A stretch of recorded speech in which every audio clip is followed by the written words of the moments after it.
South Africa now finds itself standing at a profound and unsettling crossroads, a moment so emotionally charged that it feels as though the air across the nation has thickened with tension, uncertainty and apprehension. A new and uncompromising immigration law has just been approved, and its impact is already rippling through society in powerful waves.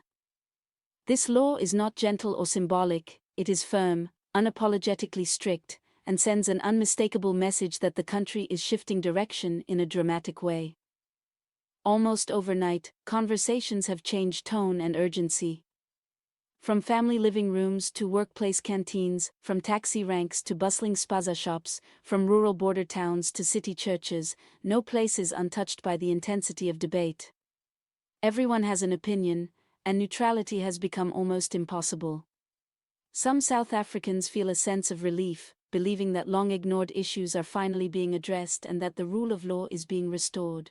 Others feel fear, anger, confusion and anxiety about how these new changes might alter their future or disrupt the lives they have built. Many are quietly reconsidering their next steps, imagining how their world might shift under these new regulations. What is undeniable is that the country has entered a new era. South Africa is not the same nation it was even a week ago because something fundamental has shifted beneath the surface. For years, the debate around immigration and the presence of foreign nationals has pulsed steadily in the background, sometimes quietly, sometimes explosively, but never disappearing. It is a topic that permeates daily life. You hear it in taxis where passengers argue passionately, in political speeches where leaders use it to rally support, on social media where conflicting opinions collide violently, and in private conversations between friends and neighbors. Some citizens insist that foreign nationals take jobs meant for locals, contribute to crime, or operate unregulated businesses. Others argue just as forcefully that most foreign nationals are hardworking, peaceful, entrepreneurial people simply seeking safety and opportunity for their families. Many South Africans feel that the country's spirit of Ubuntu, its deep-rooted belief in shared humanity, has been manipulated or stretched beyond what struggling communities can handle. Others believe Ubuntu has been abandoned altogether, leaving citizens feeling unheard and neglected. Years of economic hardship and social stress have built up a heavy emotional and psychological burden on communities, creating a society that feels exhausted, frustrated, and desperate for solutions. South Africa has been carrying multiple crises at once. The economy has been stagnant for far too long. Unemployment, especially among young people, remains devastatingly high. Inequality deepens year after year, widening the gap between the privileged and the struggling. Healthcare facilities strain under the weight of millions more people than they were designed to serve. Overcrowded schools, rising crime, and shrinking opportunities add to a sense of hopelessness. When communities feel cornered, when people feel as if they have nothing left to lose, their voices become louder and more emotional, and their demands for action become urgent. This growing frustration slowly transformed into political pressure, eventually pushing the government toward decisive action.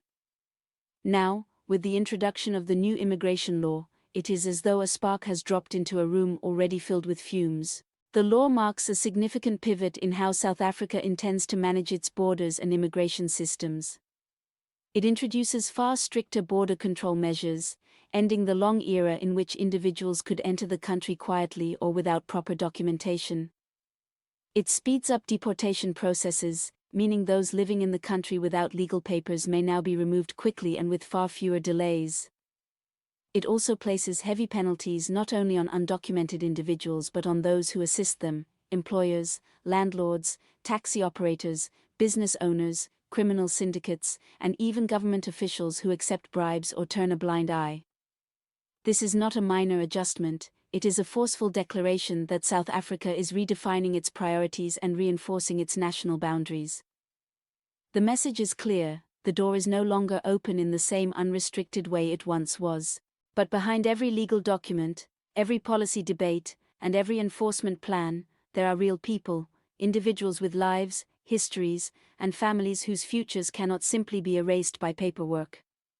Many foreign nationals have been in South Africa for 5, 10, or even 20 years. Some have built entire lives here. Their children were born on South African soil. They speak isiZulu, Setswana, Sesotho, or isiXhosa fluently. They enjoy local music, support local sports, and embrace local culture. For them, South Africa is not just a place they move to, it is home, the only home they truly know. Now many of these individuals live with fear and uncertainty, asking painful questions that have no easy answers. Where are we expected to go? What happens to our children who know no other country? How do we prove we belong when our roots are planted here? For some, returning to their country of origin is not even possible. Their childhood homes may no longer exist. Their families may be scattered. Their homeland may still be unstable or unsafe. For a child who has lived every moment of their life in South Africa, being told "you are not from here" is not merely a legal issue, it is a deep emotional wound. On the opposite end are South African citizens who feel abandoned, overlooked, and pushed aside by a system they believe has failed to protect them. Imagine a young South African who wakes up every morning searching desperately for work, handing out CVs while hope slowly fades and watching job opportunities slip away. Then imagine hearing someone say, "Foreigners work harder, they accept lower pay, they take your job." Whether that statement is completely accurate or only partially true, its emotional impact is undeniable. It touches real fears and real pain.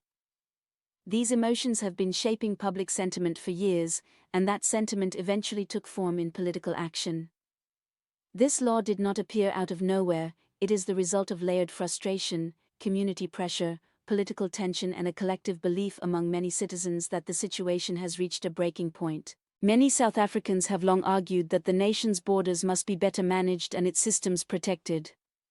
With this law, the government is attempting to reassert control and restore confidence among its people. Yet the real test will not be in the words written in the legislation but in how the law is carried out in everyday life.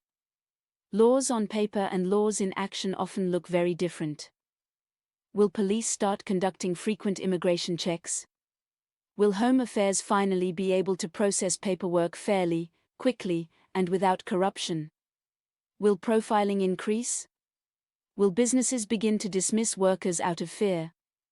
Will criminals exploit the confusion to target vulnerable people?